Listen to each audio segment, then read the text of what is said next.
傳來法語問你是我的一束吧。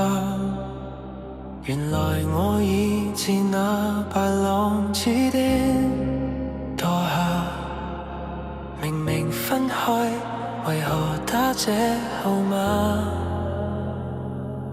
你可會很不解我怎不想了他？我知不該，但是不改，像某種流亡的愛，千里之外，聯繫還是依在。有沒有一絲半秒傷悲？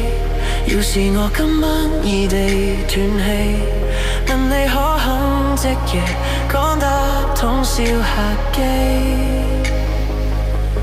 有沒有一絲半秒歡喜？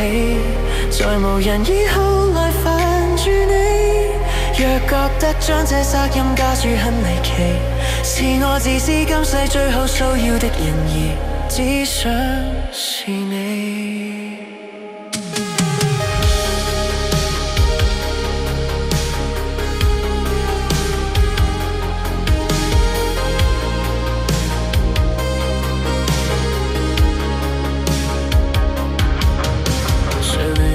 你讓我在某冰川遇難，然而教你苦痛亦算黑色浪漫。甜蜜那陣時關掛日子，總講到大淚眼。誰料情感無常，這假設太簡單。你有沒有一絲半秒傷悲？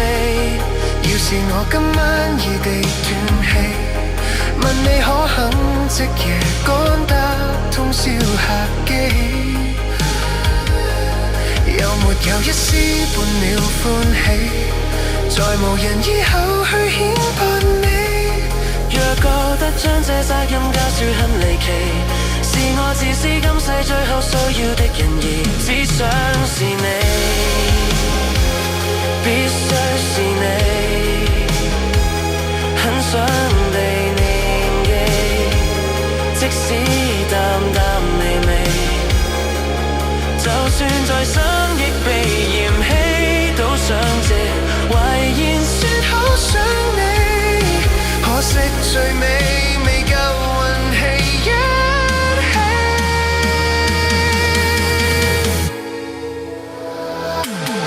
有沒有一絲？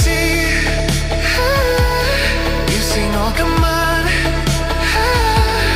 話到嘴邊打住早變陌路人，常有幻想是大忌，這號碼應該長眠於手機，就算死亦別再騷擾你。若覺得這惡作劇真的很頑皮，在告別式給我帶淚奔